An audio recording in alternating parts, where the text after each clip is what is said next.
be with all of you once again for a live session. Just a couple of weeks back, just before Diwali, we had this live session where we were talking about making the festive season a season of love, peace, and light, and making kindness go viral. And I'm so grateful to all of you that you spread that love and peace in your own communities by helping your domestic help, or helping your liftmen or your watchmen or your local vendors. And so many of you posted these stories. I'm so grateful to be a part of such an incredible community where we are attempting to make kindness go viral, light, love, and peace go viral. Our community is a community where we want out of our love to spread love. So thank you all very much for joining us for this live session this evening as well. Bishwajit, very grateful that you join us. I'm Krish. Thank you, I Error. A very good evening to you as well. Dits, Babu. So happy that you're with us. And Shreya, thank you for joining us this evening. Kilrex, Yashmi. Oh, so delighted. Lucky Juneja, so delighted that you're with us. Shashank, Prahlad. Oh, बहुत धन्यवाद कि आप लोग आज हमारे साथ इस live session में जुड़े हैं. Little Star, thank you. Nitin, thank you very much for being with us this evening. I wanted to share a story with all of you before we have Karan join us this evening. I've been telling the story in a lot of sessions for the last couple of weeks. There was a mechanical engineer. I'm also an electrical engineer, by the way. And trust me, engineers are those species who sometimes have solutions for problems that don't exist. just joking, okay? So this mechanical engineer, he went to World War II. And the reason for his going to World War II was to fix the engines in tanks that they used for the war. This gentleman was from Italy. He participated in fixing the tanks during World War II. And after World War II, this gentleman came back to Italy. He thought, let me open a car repair shop where he could fix the engines and he could put all of these issues together and sort them.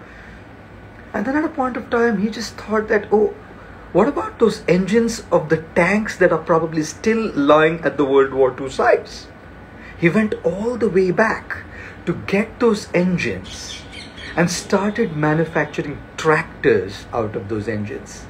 And guess what, guys? This mechanical engineer set up a very successful tractor manufacturing company in Italy, a lead tractor manufacturing company. And then this man, like most young people, had a dream.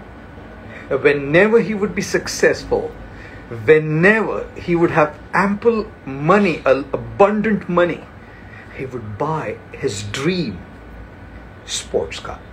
And back in the day, Ferrari was the car that had taken the world by a storm, and definitely Italy by a storm. So he purchased a Ferrari, a slick, posh, upmarket, high-end Ferrari. And the very first drive, as he was driving it, he realized that there was a problem with the clutch. So the guy decided, rather than fixing it, why not go and share his experience with the owner and the founder of Ferrari Motors, Mr. Enzo Ferrari. So this gentleman, the mechanical engineer who had founded the tractor company with engines from the tanks of World War II, went to see Enzo Ferrari. And as he went to meet Enzo Ferrari, he told Enzo Ferrari, your car is fantastic, it is absolutely phenomenal. There's just one tiny little glitch, the clutch. And if you can sort out the clutch issue, he said, well, there's nobody to beat you in this market. Mr. Enzo Ferrari said, man, you are a mechanical engineer manufacturing tractors. You're going to tell me about sports cars? Just get lost, right?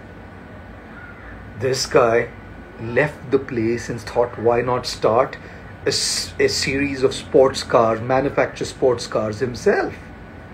And he decided to build a sports car. This gentleman, Mr. Ferruccio Lamborghini, the mechanical engineer, started Lamborghini Motors and Lamborghini sports cars. Now you could have so many different lessons from this story, isn't it? But one thing that I want to share with all of you as a lesson from this story today is people have their own experience, their own expertise in their own space.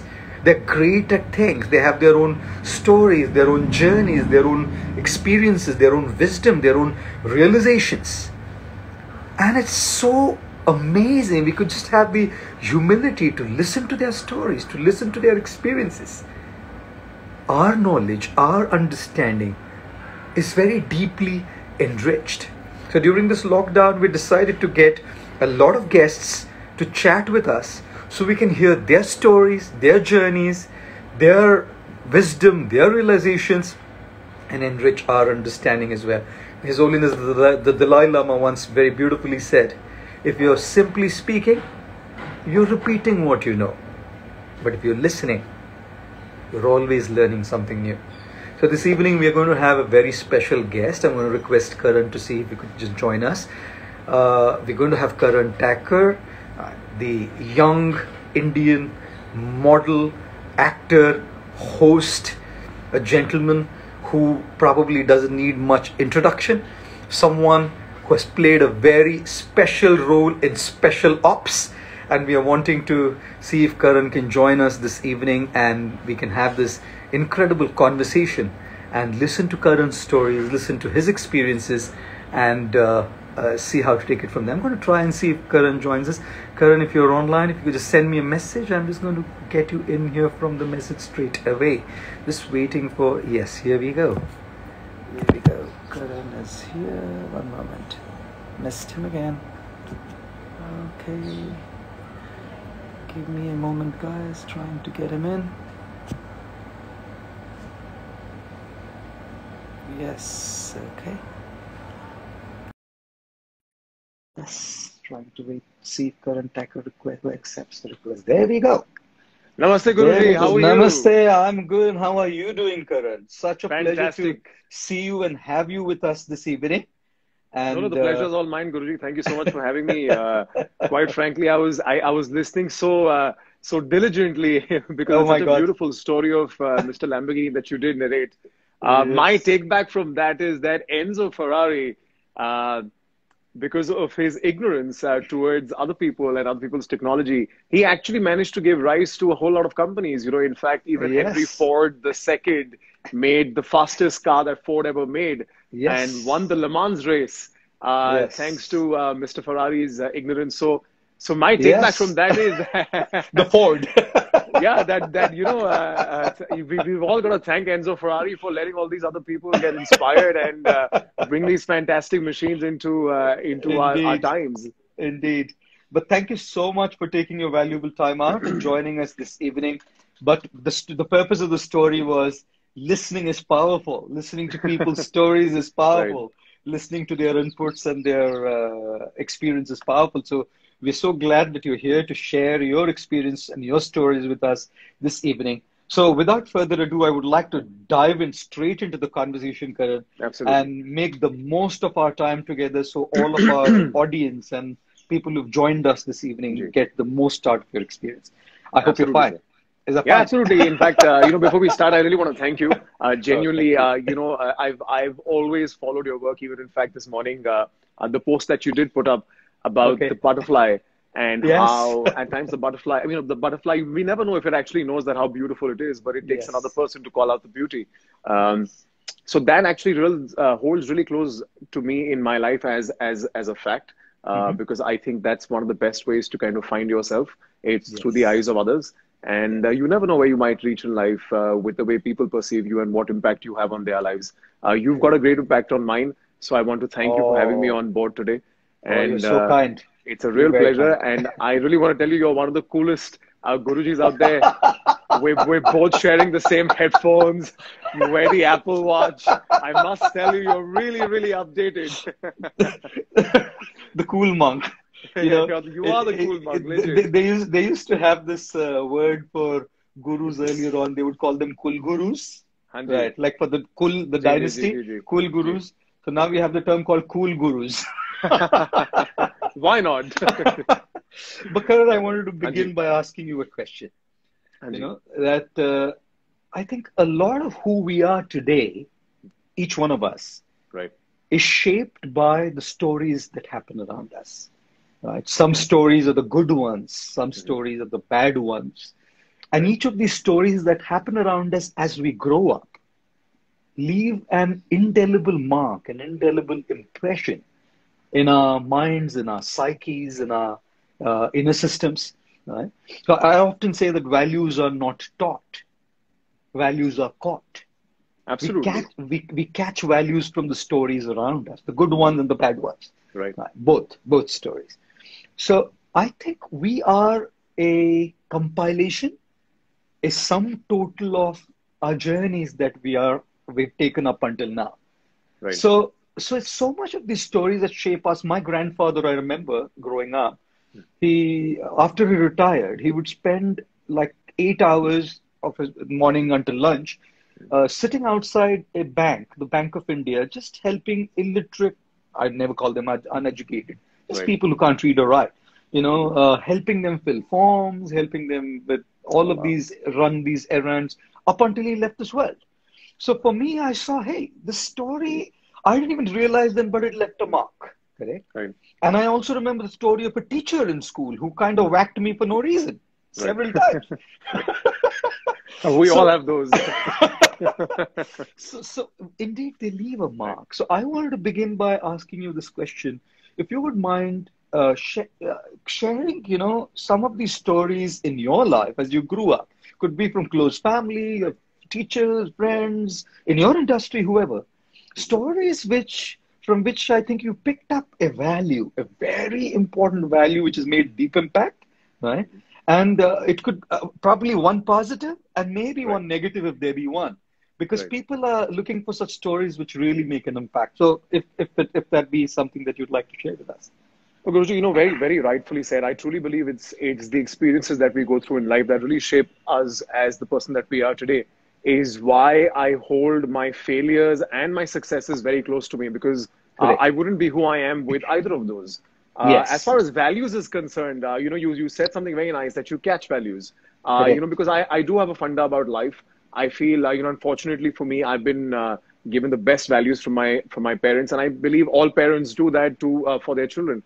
But beyond that, it's the values that you catch from your environment, and that's what really adds to your personality.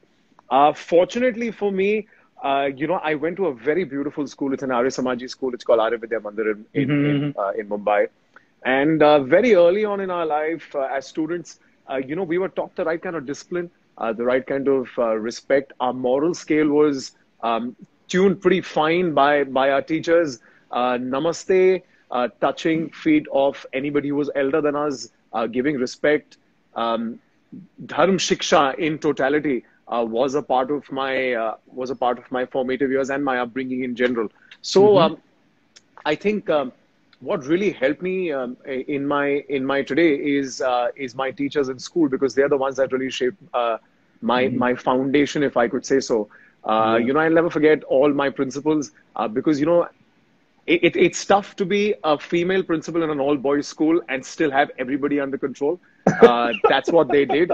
And the best part is, all of us came out loving them, respecting them. And even until today, when I meet them, I touch their feet, because that's the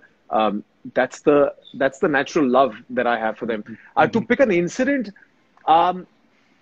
would be tough right now. I'll keep this question in mind to pick up one specific incident in my life that really helped me. But for me as a person, Guruji, I like to draw inspiration from every single thing in my life, from every single person that I meet in my life. In fact, just what you said, when you begun this chat, this evening, saying that on Diwali, on the festivities, you did urge for everyone to be kind. For me, that holds a lot of importance in my life, because I think that's what we are meant to be. If we can't be compassionate, then any kind of religion or spirituality has just gone down the drain. If we've not learned to live and let live, enjoy nature, enjoy human beings, and give them that kind of respect that we expect and deserve, I think that's the basics that I imbibe in me, and I sort of propagated, if I could, in others. So I mean, that's how I look at life. I hope that in some way that I did answer your question. Yes. But But yes, I'll keep it in mind to think of one anecdote to drop Yes, in. probably over the conversation, over the chat, maybe, but Yes. at one point you could share it with us. But that's such an important point that you brought up. And I think everybody listening here, we have to understand that the purpose of spirituality, the purpose of religion is not to divide, but to unite, isn't it? Absolutely. That we bring Absolutely. everybody together. There's harmony, there's love, there's kindness. And I feel the Right. greatest contribution is, as you rightly pointed out, is humanity, to be kind, to be Absolutely. loving to everybody. जैसे हम लोग कई बार कहते हैं ना कि इंसान तो घर घर में पैदा होता है, जी, लेकिन इंसानियत कहीं कहीं पैदा होते हुए दिखती है आजकल, you know? बिल्कुल, बिल्कुल. So more than just being an insan, we have to bring Yeah. out the insaniyat within us, and commendable that you're always trying to bring it up, spread it, share it with others. So thank you for that response, and No, absolutely. And sorry, I just cut you. No, But please. I to not sound very political when I say this, but I personally believe that religion was meant to be a discipline to put people in some sort of order that is recognized by everybody, which might help them reach spirituality quicker.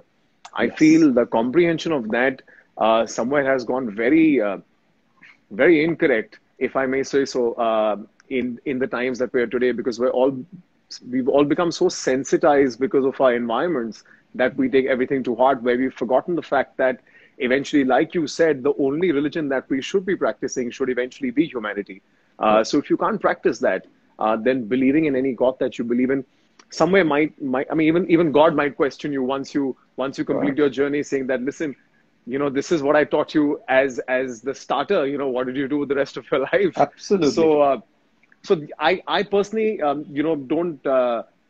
I don't practice any religion. I practice all religions. I love the idea of having a superpower, but I definitely believe in humanity over everything else. And I feel that's the only and first way for me, at least, as far as reaching spirituality is concerned. Yes, lovely. Thank you so much, Karan, for sharing that. In the answer, you mentioned something. I want to take a clue from there and take our conversation ahead. You mentioned about your successes and your failures. Right. And I feel one thing, the greatest success is to learn how to navigate through success and failure. Absolutely. That's the greatest success of people who have learned the art of navigating through both their successes and their failures, right? Like the tendency is success can get into the head. And by success, I mean achievements, obviously. Right. Success your achievements can get into the head, and people get really arrogant. Right. And then once failures can get into the heart, and people can get really depressed, lost, they lose their self-esteem, they lose self-confidence. Both are extreme ends of the spectrum and are bad. To be arrogant with achievements is bad, and to get lost in your confidence and self-esteem because of failures is bad as well. Right. We know in the world out there, so many people can be overnight successes in terms of achievements. Right. But they're also overnight, they're gone like a shooting star because they couldn't handle it. Correct. And then you have people who sometimes just fail and they just wallow in self-pity without coming out of that downward spiral of, depressing thoughts. So I wanted to know from you, you have gone through your journey. Right? You've gone through your journey, and there have been certain successes. I did look up some of your episodes on special ops. Thank you. I hope I didn't disappoint. No, it was phenomenal. You were phenomenal. Farooq Ali, aka Karan, or Karan, aka Farooq. Thank you. So I loved it. I loved it. I loved the way Thank you so much. How you portrayed your role. This means very nice coming from you. It was fantastic. So you've had your successes, right? And I'm sure you probably have had some points where they were like failures, where things didn't work. Now, what did you, like so many people who are watching here are today are Generation Z. Right. And they go through there's in their areas, their own achievement, their own failures. What did you tell yourself when you achieved something to stay grounded? Right. And what did you tell yourself when you couldn't get something to pick yourself up, boost your morale, and keep going? So that's kind of something that I want to ask you. Absolutely. And if you could share some stories, that'd be brilliant. And I want to tell you, I think you can ask anybody from the industry of the profession that we're in. Our successes and failures come by the day, because one day you feel like a star and the other day you feel like a nobody and you're constantly seeking validation. And I like to give a reality check to myself very harshly, and that's actually how I even propagated if somebody did ask me for advice. So very early on, Guruji, in my career and in my life in general, I made this one notion that I'm never going to glorify my success or my failure. I have figured that somewhere I'm a part of a momentum that life has created. If I stop that momentum to enjoy too much of my success or to dwell in my failure, I'm actually stopping that momentum. So to keep enjoying that momentum, you've just got to keep going with it. So I never celebrate my success too much, and I never dwell into my failures too much. I like for it to happen to me. I like realizing it. I like letting go of it as soon as I've realized it, because I feel that's the only way. The more you hold on to it, the more you're stopping yourself from your body and your mind and your spiritual journey to continue. Because eventually, in the larger scheme of things, that one success or that one failure is going to be a speck on your entire map of your life, is why I feel it's very important to realize it very quick and move on with it very quick, without stopping the momentum of life. So I'm very young to really give this advice to anybody, quite frankly. But I feel that's a very nice way, and it really does help me. One more thing, in fact, I was just having a chat with a friend of mine yesterday, and I realized that, none of us have answers. Yes. None of us have answers. Life was meant to be looked at in hindsight. So that's the only time you have answers to something is when it's already happened. So when you don't have answers to something that is happening, you might as well enjoy it and just move on. Because only when you look back at it in hindsight is when you figure it out. So don't try to figure out every single thing in life, whether it's your successes, failures, all your questions, all your doubt. Realize it, let it hit you, feel it, and move on. Maybe it might just get answered on its own with time. Yeah. Oh, brilliant. Those are very brilliant inputs. And you said you were very young, but those were very brilliant inputs for a young lad or a young man. No, thank you so much. I must tell you, I'm also a host by profession, but this is by far the most nervous I have ever been in my life. Come on, don't tell me. because there is such immense pressure to not sound like I am being Guruji. No, but which honestly speaking, in my house I'm teased a lot. but trust me, which is why I began the discussion with this story. Right.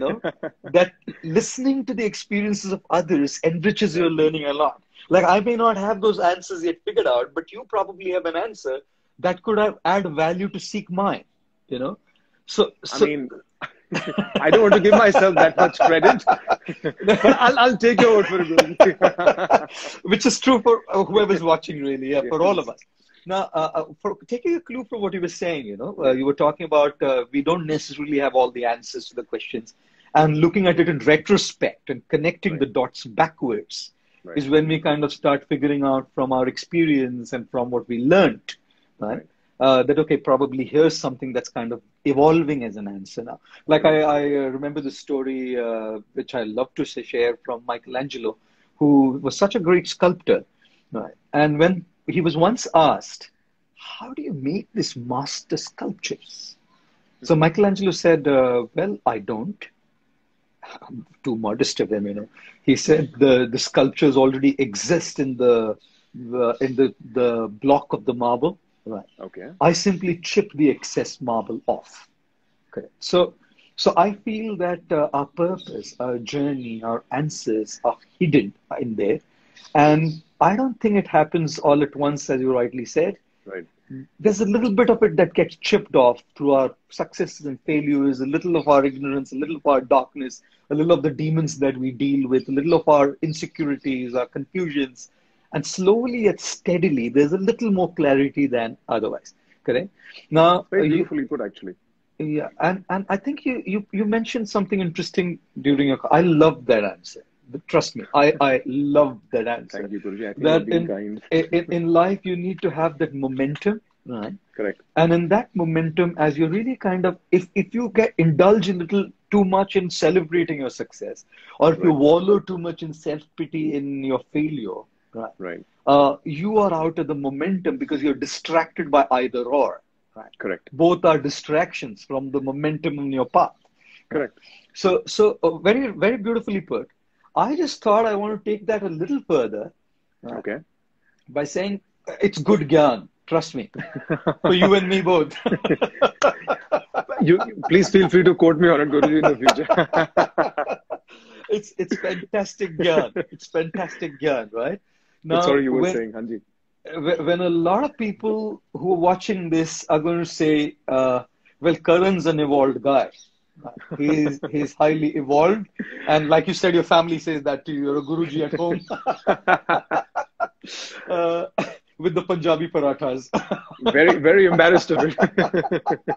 So when you kind of have that, you say, okay, you kind of evolved to a certain stage, and it doesn't matter young or old. Right. Evolution has nothing to do with age. You Right. could be very internally evolved at a very young age as well. So many guys are like that. Right.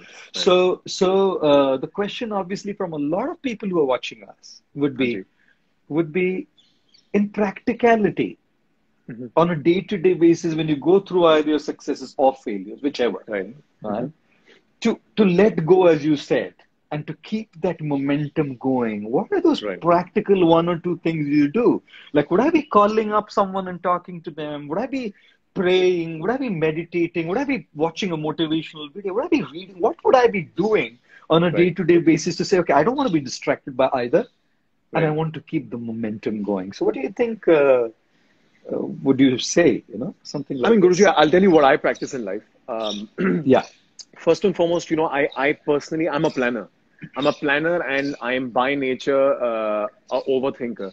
So I like to have a plan in life, because I feel like regardless of it working out or not, it's always nice to have some direction that you're going in. Absolutely. Instead of just being scattered. Sure. Let's say if going in that direction doesn't pan out just as planned or just as fast as you would like it, and there's constant hurdles in everybody's life. Correct. And I've had my share of it.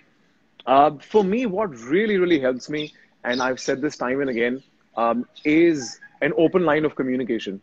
I feel that's the most imperative. Correct. I feel, and not to sound very, very old or very, very dated, but I feel like in times of today, all of us have just we've become so used to technology that we've forgotten human touch, interpersonal relationships, family connections, building connections out of family, and nurturing those. I truly feel like just like a plant needs to be watered time and again, needs to be shown some sunlight for it to grow, for it to nurture. It needs the right kind of mud, the right kind of everything that it needs to grow. You only when you do it does it grow. The same goes for yourself. The same goes for relationships. So every time and now that I am down and out, I don't let it in. I do have a filtration system where I first speak to myself to kind of first understand what's happening.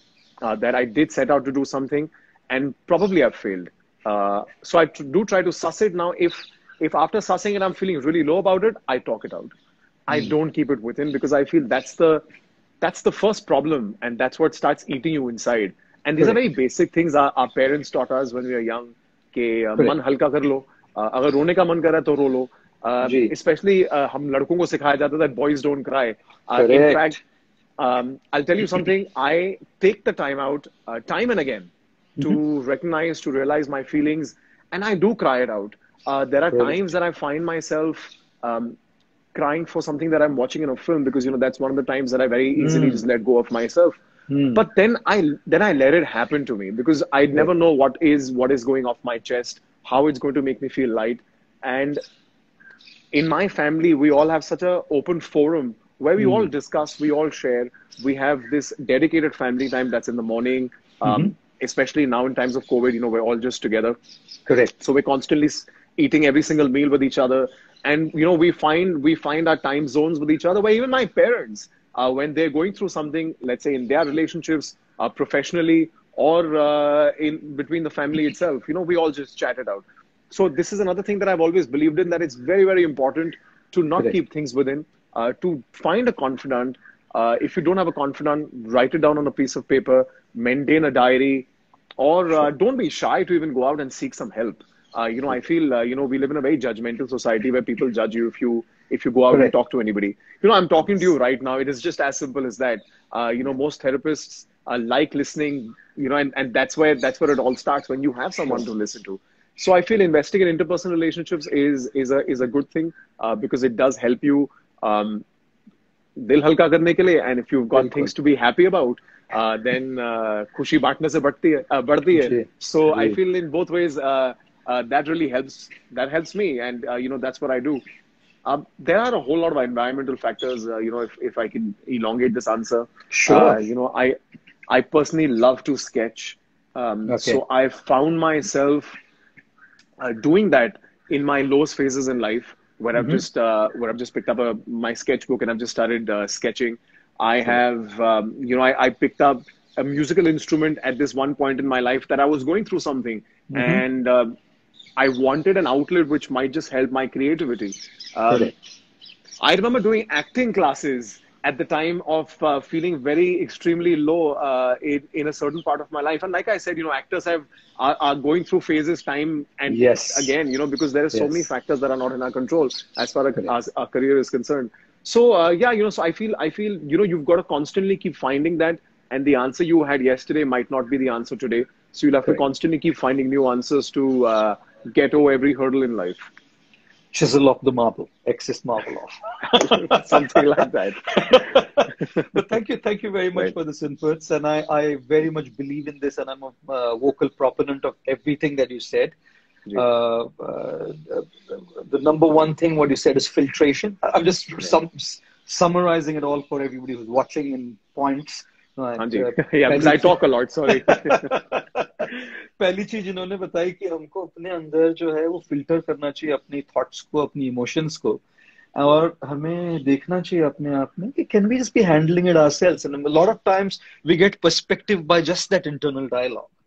and we are able to move on. लेकिन अगर ये नहीं हो पाता तो दूसरी चीज जो बहुत ज्यादा जरूरी है, जो मैं हमेशा लोगों को कहता हूँ कि अपने दिल को हल्का करो. ये जो एक मेरा जो केस है, ग्लासेस का केस है, this is hardly about 50-100 grams. It's very light, right? If I hold it for like a few minutes, it's so light. It's not the weight that troubles me, but it's how long I'm holding it. इसको अगर मैं पूरा दिन पकड़ के रखूं तो भले ही छोटी चीज है, लेकिन मेरा हाथ दर्द करने लगेगा.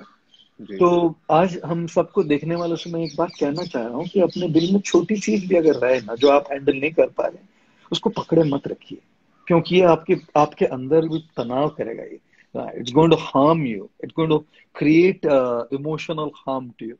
So what you pointed out is very, very crucial. Confide into someone. Speak your heart, even if you just want to feel light or maybe get perspective, whichever way. The third thing that I also speak, and which he also kind of inferred to, was journaling. Journaling is a very, very powerful way of letting your emotions down without being worried about or without harboring the fear of being judged. क्योंकि किसी को बोलने जाए उसमें confidentiality की बातें होती है, जजमेंटलिज्म होता है, तो कभी कभी कुछ चीजें होती है जो बोली भी नहीं जाती. मैं कई बार कहता हूँ सबसे ज्यादा हमारे इमोशंस अगर कोई जानता है ना, वो है हमारा तकिया. The pillow knows the emotional turmoil or the up and down that people go through, because not everything can be openly shared. इसलिए जर्नलिंग बहुत जरूरी है. तो लिखिएगा, अगर आप किसी को बोल नहीं पा रहे हैं तो लिखिएगा. लेकिन चौथी चीज मुझे बहुत अच्छी लगी जो करण कह रहे थे, and the thing that he mentioned was incredible. Got into something interesting, like a hobby, like a passion, looking for a passion, whether it was a musical instrument and sketching, to just express yourself fully, right? Or an acting class. So I think these four things are so powerful that when you want to keep the momentum up and not get distracted by the success or the failure, all of these things can help us put those things into place. So Karan, brilliant answers you've been giving, man. Absolutely amazing. Sharing you are I can now know why your family calls you Guruji. I think one of the reasons they call me Guruji is because I don't let them speak. I think that's what it is. Now one more thing I just thought about asking you. is you made a place for yourself today. Special Ops was incredibly great. Or whether it was a Star Plus show or being a host or being a model, you've carved a place for you today in the industry. And there's obviously a long way to go to get up there, and, dreams to be fulfilled, aspirations to be realized, obviously. And everybody who's watching us, like I can tell you for sure, out of the people who are watching us, a good 85 to 90% are millennials and are Generation X people. All youngsters. Just like you and me. Just like you and me. Just like you and me. Karan, you're making me feel so good, man. Likewise, sir. Likewise. There was a guy who came up to me and recently and said, "Can I have a selfie with you?" And I said, "Yeah, fine, do it." So he came, and he had a Samsung phone, so he was taking a selfie. I use an iPhone. Somebody gifts me, so I just use whatever people gift me. I just use that. So he had a Samsung. Now he was clicking a selfie. I don't know if you have those little square boxes in there, which comes on your face. I don't know what you call them. Finders or what you call them. So those face boxes, recognition, correct. Face recognition. Right. And in there they get that particular phone. I have no clue what model it was. It also kind of gives you an approximate age. Really? so I think it's seeing your spiritual age. it showed his age 39. It showed me 31. Oh, fam. High five to you, Guruji. I said I need to change my phone to make me feel great and younger. But all jokes apart, but the fact of the matter is, indeed, you kind of really put yourself out there, and there's so much more to do and a long way to go. You studied business. I read about it. You studied business, right? Now, after having studied business, I'd like to understand the shift, right? Yeah. Now, was it a shift? Like I studied engineering. Correct. And after studying engineering, look at the shift, man. A Hewlett-Packard engineer, complete drastic shift. Yeah, I must say. Big risk to take. But, a lot of people, like I said, watching us today, they know that they want to do something in life. Right. Probably something that they're passionate about, something that they really love. It's a dream. They're aspiring. Karna cha rahe wo log, right? So, sometimes people can't even figure out what it is. Correct. And if they do figure out what it is, there are real life situations which hold them back from pursuing it. Absolutely. Right. And then when they really kind of decide abhi karna hai, बहुत समय निकल चुका हो जाता है. Like a lot of time is kind of passed by. So just wanted to know your story. Was acting your passion from beginning, or did you discover it in your journey? Because कई बार यहाँ लोग जो देख रहे हैं, उनको मालूम नहीं है, लेकिन उनको इंस्पिरेशन मिल सकता है कि आगे भी शायद पता लगे, क्योंकि सारी चीजें पहले फिगर आउट नहीं होती है. जर्नी में कई बार आगे बढ़ते बढ़ते हमको अपने जवाब मिल जाते हैं. So just your thoughts on that. गुरुजी, इसको देखने के दो तरीके हैं, इसको एक्चुअली इसका जवाब देने के दो तरीके हैं. अगर मैं 11 साल पहले जब मैंने एक्टिंग करनी शुरू की थी, अगर मैं तब का करण अगर मैं होता और मैं आज को देख रहा होता, तो I don't think I would have had an answer that why I did this. Why did I embark upon this journey?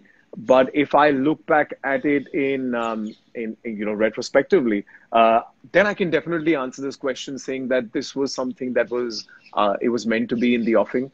It is something that I was always passionate about. But I think the correct way to answer would be me 11 years back. When I set out on this journey, it was actually very incidental. I was going through an extremely rough patch in my life with my business, and my entire family was going through that. We were all in it together. And at that time, it might sound very very spiritual, so to say, but you've got to listen to the messaging of the universe. There was a whole lot of incidents that did happen at that time which led to my to directing me in this direction. And it's about taking that choice and just embarking and taking that plunge and risking it. So I did ask my father at that time that, allow me a year. This seems like something that my mind is getting interested in. and I want to explore this. And I feel like in everybody's life, there is always this one, there's this one juncture, there's this one point where you do feel that this might be that point where you can take that leap. And Yes. at times it turns out good, at times it doesn't. But I feel more often, if not, if you've done it with all earnesty and honesty, it does go in a direction where if it might not yield in the best way, but it'll definitely show you another direction that you might steer in. And you've got to constantly keep doing that. And, you know, even 11 years now, I've again taken on a plunge in my life, which might just take me in a direction that I'm not sure of. But at this moment, I can say that I am putting my best foot forward in a way that in a place that I'm the most passionate about, in a place that I've found my love for, in a place that has given me a whole lot of love. Because especially the kind of job that we do, the massive part of it is the audience, is the fandom, and that is a very big messaging in what we do, and somewhere that that validation that it, you know, also gives you a little bit of clarity if you're in the right direction, if you're in the right path. So you've got to constantly keep listening to these messages, and I feel, you know, I say this always, and it sounds very dramatic, so to say, that the answers are within; they're not without. But it is something that I apply to myself. I am very introspective. I always speak to myself. I always keep speaking internally. I always have a constant dialogue. So I'm always listening to that. I'm always listening to my rhetoricals. And I think if you're doing that, if you're passionate about something, you've just got to go with it and put your best foot forward. I think that's the only way, and that's the only way created. Brilliant. Brilliant. Thank you. Thank you so much for that answer again, Karan. Very brilliantly put. It's like often it's just sometimes situations for you. It was a situation that brought you into acting, Right. Something that was happening that led you to this. For some people, they find out earlier on that this is what I want to do. For some people, it's discovery as they move on, doing something, and they find out this is what they want to do. There's so many different variants of the whole story. कितने सारे अलग-अलग नजरिए हैं इसको देखने के. So I think what you said was fantastic. That listening to the messages that come, and the messages can come through an internal dialogue. The message could come through a friend, the universe speaking through you, or God, or the creator, or superpower, whatever, speaking through you. Depends on whatever you call that entity. Or it's just somebody sharing their experience with you, and something kind of clicks, something rings a bell, and we kind of are in sync with that and move on, right? Absolutely. And I think to listen to that voice is so crucial and important, whether it's earlier on, at some point, and mistakes everybody makes, failures come, but we've tried our best and we evolve out of it. मैं कई बार कहता हूँ कि समंदर में फना होना, समंदर में फना होना तो किस्मत की कहानी है. दुख तो उन पे होता है जो किनारों पे मर जाते हैं. अरे, you know, and very truthfully said, actually, you know, and I feel this is where it is. You know, people are scared to take that plunge. Yes. I feel taking that dive and just seeing what's out there is so important, because that is the only thing that is really going to shape you of who you are today. And you might fail, like I say. You know, I've failed time and again in my life, honestly speaking. And there are so many external factors involved in that. But you never know what those failures might do for you, what direction it might steer you in, where you might be like, oh, you know, I was supposed to go there, but you know what? This looks even prettier. Maybe this is better. So Indeed. I feel it's very important to constantly be sensitized as a human being, where you're constantly, like aap bhi keh rahe the ki, keep listening to the messages of the universe. And you never know that just being introspective might answer most of your questions. Gee. So as a takeaway, guys, everybody who's watching here, I know a lot of people out there struggle with this, finding out what to do in their life in terms of a profession, in terms of a career. Introspection is important. Trying to see at what stage, how it works is a mystery. Finding earlier on, later on in your journey. Failing is a part. Taking a plunge is very important. I do want to add one very crucial and important thing is, yes, we need to take a plunge. Sometimes there are real life situations at home, you know, financial liability, the terminally ill patient, and which is what I know so many of my friends who couldn't take that plunge because of that. So I say, yes, do not give it up. Probably you can hold it for a while. Never give up your passion and never give up that dream that you want to pursue. But thank you very much again, Karan, for that. I want to ask you a very touchy question now. Is that fine? Absolutely, absolutely, absolutely. Are you I'm just going sure, to face Karan? this so there's a little more light on me. Hanji. Are you sure? You're okay Always, with the touchy always, question? always. The touchier, the better. Not really touchy as in Hanji. touchy, but a little No, bit no, of, yeah. Uh, you know, when we are talking about the generation that we are in now, right? Ji. We are talking about a generation that is into relationships a lot. Hanji. Correct. Hanji. And we had the baby boomers before 64, born before 1964. Correct. Then we had the 65 to the 1980, which is Generation X. Correct. Right. Then we had the 1980 to the 1996, 97, which is the millennials or the Generation Y. Right. And then we have the 1996 onwards, which is the Generation Z. Correct. And as much as those relationship principles more or less remain same, right. Principles never change. They're lighthouse Absolutely. principles. But the dynamics of how relationships are expressed, the dynamics of how relationships kind of sort of evolve in that cultural setting, you know, based on the time, is pretty much different. There's probably a lot of liberality in the relationships today. Vis-a-vis when I grew up, when I was in college, we probably didn't have that liberal space to express ourselves, right? We're probably a little more reserved than the generation that exists now, isn't it? A friend of mine was talking to me this afternoon, a monk again, and he was talking to me about, quoting a Urdu sher to me. Monk. हम लोग lunch ले रहे थे, तो ऐसे ही बोल रहे. He was talking about a guy who had a heartbreak, and he was sharing with me, and he was saying कि, मैं हमेशा अपनी लाइफ बिता देता हूँ केवल दूसरों का दिल रखते हुए, कई बार ये न जानते हुए कि मैं भी एक दिल रखता हूँ. दूसरों का दिल रखते रखते ये कई लोग भूल जाते हैं कि खुद भी एक दिल रखते हैं. So I wanted to ask you,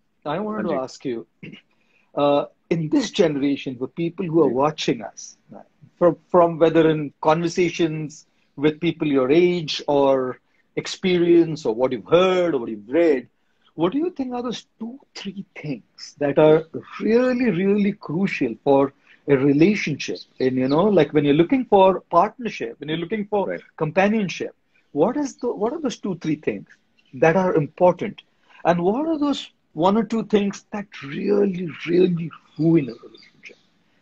Really, really what? Ruin a relationship. Ruin a relationship. Yes.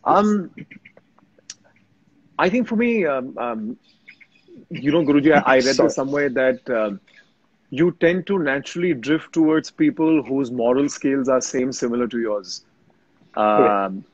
So I feel like having a self-moral scale first and foremost is extremely important to build any kind of interpersonal relationship, whether it's a relationship with a better half, whether it's a friend, whether it's your parents, whether it's somebody else's parents. As far as personal relationships are concerned, I think starting from self is very important. I think I'm going to sound very judgmental when I say this, but I feel people need to start respecting themselves for other people to respect them in a relationship first.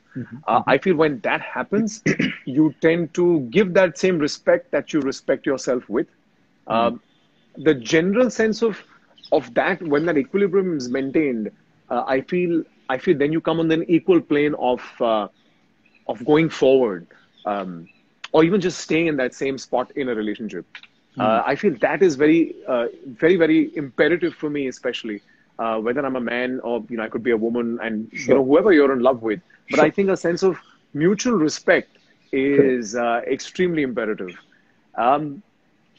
Like you said, the dynamics might change, but the principles pretty much remain the same. I'm going to say this very sheepishly, but I've had my share of relationships in my life, and some have not worked.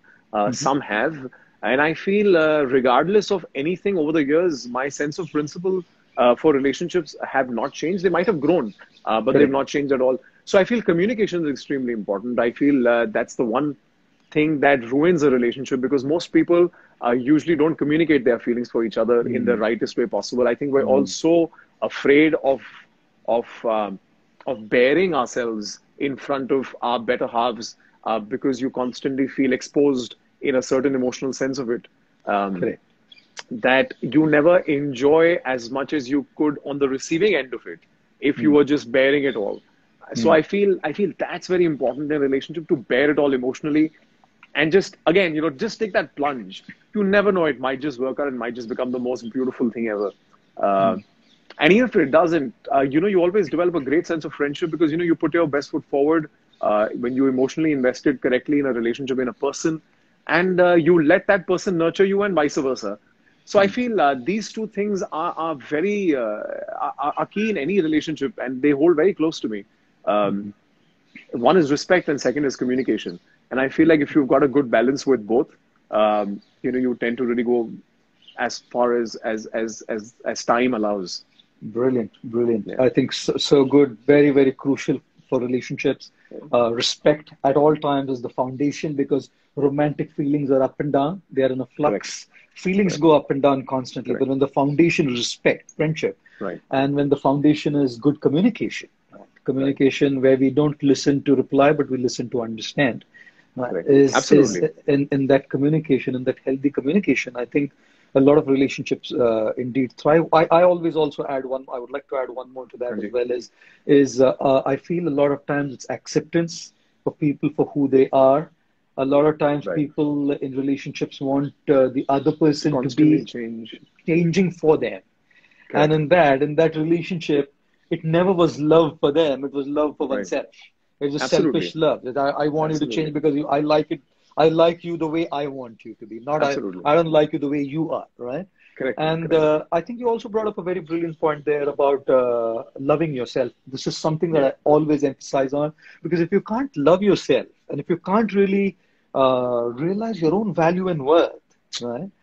It's very hard to love anybody else, and very hard to see the worth in anybody else. In fact, if you don't love yourself, you become obsessively dependent on others to give you that. Absolutely. You become obsessively dependent on others to validate your worth. But when you find your own self-worth, you're more in a position of giving than just selfishly depending. But this friend of mine, when we were taking lunch, told me another shairi. This is too funny, man. I can't. I'll tell you one after that. Please. This is at lunch today. Oh man, this guy was. Well, you had a fantastic Sunday, I must tell you. Oh, brilliant Sunday! Absolutely brilliant. So he was telling me this. He said, "तबाह होते हुए भी तबाही दिखती नहीं." Okay. तबाह होते हुए भी तबाही दिखती. This is funny. I'm saying, तबाह होते हुए भी तबाही दिखती नहीं. ये इश्क है जनाब. इसकी दवाई कहीं बिकती नहीं. Oh man, I was like cracking. Somebody should record this and put it up. That Guruji saying shairis like this. This is so fresh from lunch today. This is fantastic. It hasn't gone on my head. But jokes apart, they were fantastic. It was. But you wanted to share a shairi, after which I just want to ask you one final question before. I actually wanted to share an anecdote from my life, and one of my friends did this exercise with me really back in the day. A very good friend of mine also goes by the name Karan. He told me to close my eyes. I'm going to go over this quick, and he's like, imagine a circle, and put the most important person in the middle of that circle. And from there, create another circle, put the second most important people in that circle, and then create a circle beyond that, and so on and so forth. Correct. And then he asked me, who's the person that you put in the center of the circle? And I said, my parents. He's like, that's where people go wrong. He's like, the center of your first circle should just be you. 200%. And he's like, from that point onwards, you can only deliver to the 200%. Most important people in your life. He's like, you need to be the most important person. And this is the only kind of right selfish that even I believe in, because even in an aeroplane, they teach you that wear a mask yourself before putting it on somebody else. Absolutely. If you're not breathing the right kind of air, if you're not loving the right kind of love to yourself, if you're not respecting yourself as much, then you have no scale, no benchmarking of what to do for others. Very true. And also, jab tak aap khud hi khush nahi ho, आप किसी और को खुशी क्या दोगे? कहाँ से? और ये हर रिलेशनशिप में लागू होती है। आपके परिवार में, आपके इंटरपर्सनल रिलेशनशिप, आपके काम में। तो खुद खुश होना बहुत जरूरी है, खुद को प्यार करना बड़ा जरूरी है, खुद की इज्जत करना बड़ा जरूरी है। और ये क्योंकि मैं खुद एक बहुत बड़ा फेमिनिस्ट हूँ, क्योंकि मेरी परवरिश मेरी बहन और मेरी माँ ने सबसे ज्यादा की है, क्योंकि मेरे पिताजी हमेशा काम पर होते थे, इसलिए मैं सारी लड़कियों को बड़ा बोलता हूँ। Because you know the kind of sensibility of relationships that has happened at times, it leaves me a little baffled. Is why I constantly take it upon myself to give this unsolicited advice that everybody needs to learn and realize to respect and love themselves first. And I think the ill treatment and the lack of general equilibrium in relationships, it might just find its own balance again.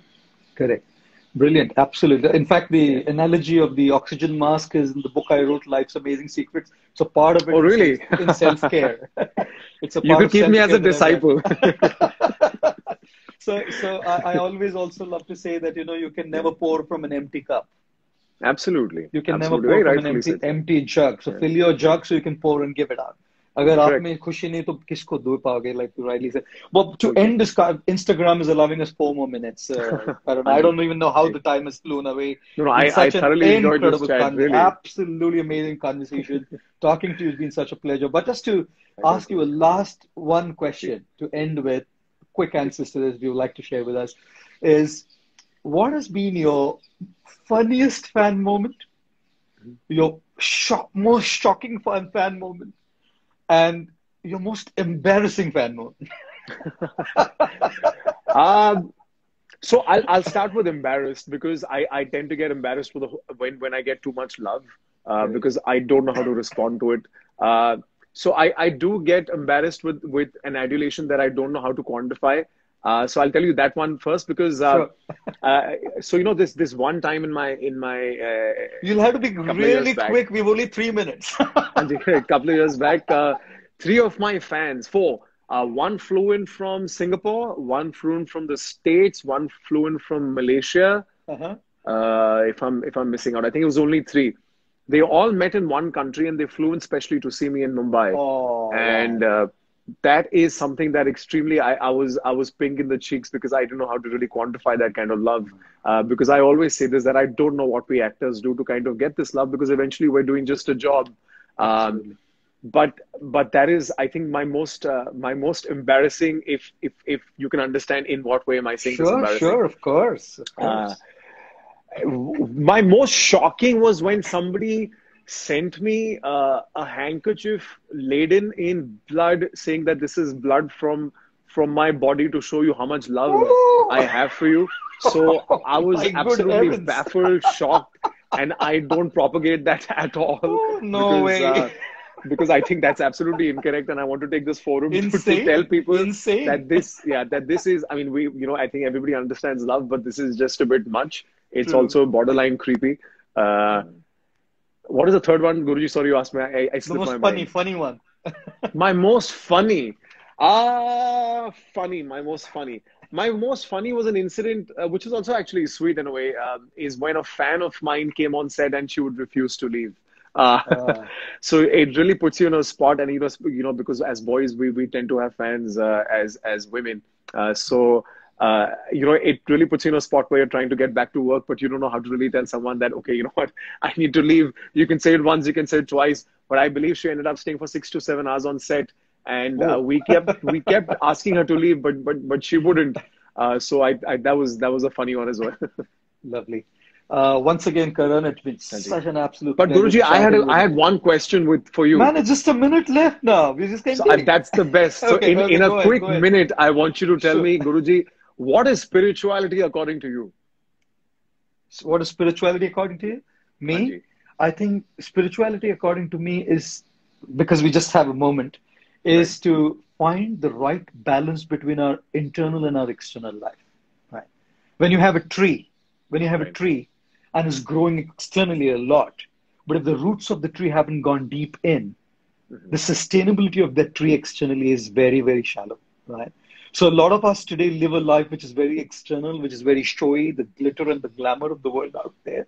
And which is there. And we need to be, it's a part of our life, right? Correct. But if we don't go deep within ourselves and connect very deeply to ourselves, I think that will be very shallow, and a gush of wind will knock that tree down. So that balance between the internal and the external is in a nutshell spirituality. But thank you very, very much, Karan. It's been a great Thank you so much, chatting Guruji. with Thank you, you. and hope to catch up with you soon. In person. In Absolutely. person, indeed. In person. Thank you very much, and have a great evening. Thank you so much. All Have the a good best. evening. Thank you. Thank you. Thank you. Thank you.